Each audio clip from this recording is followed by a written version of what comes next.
இன்றைக்கி எங்கே வந்து பார்த்தீங்கன்னா புதுக்கோட்டை மாவட்டம் குன்றாண்டார் கோவில் சோழர் காலம் மற்றும் பல்லவர் காலம் இருக்காங்கல்ல அவங்க ஆட்சி பண்ண கோவில் எங்கே வந்து பார்த்தீங்கன்னா முழுக்க கல்வெட்டுகளாக இருக்கும்.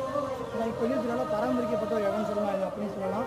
பாருங்கள் ஃபஸ்ட்டு நம்ம ஸ்டார்டிங் எண்டு வந்தோடனே வர வைக்கிறோம்னா பாருங்கள் கல் இருக்குல்ல அதில் பாருங்கள் அச்சாணி முறிஞ்சு போனால் ஒரு கல் சக்கரம் அதுதான் ஃபுல்லாக ஷேக்காக ஓகேவா அந்த மாதிரி ஷேக்காக இருக்குது. ப்ளஸ் பார்த்தீங்கன்னா குதிரை ஓகேங்களா இங்கேருந்து பாருங்களேன் குதிரைக்கான கடிவாளங்கள் எல்லாமே பர்ஃபெக்டாக இருக்கும். மேலே கூட இந்த மண்டபம் நீங்கள் ஃபோக்கஸ் பண்ணுங்கள் அப்படியே பேக் சைடு பின்னாடி பார்த்தீங்கன்னா நம்ம ஏறது இங்கே பார்த்தீங்கன்னா ஒரு 9 இருக்குது. அதுக்கப்புறம் ஒரு சின்ன ஒரு 50 பாருங்கள் ஒரு 50 தூண் இருக்கும்.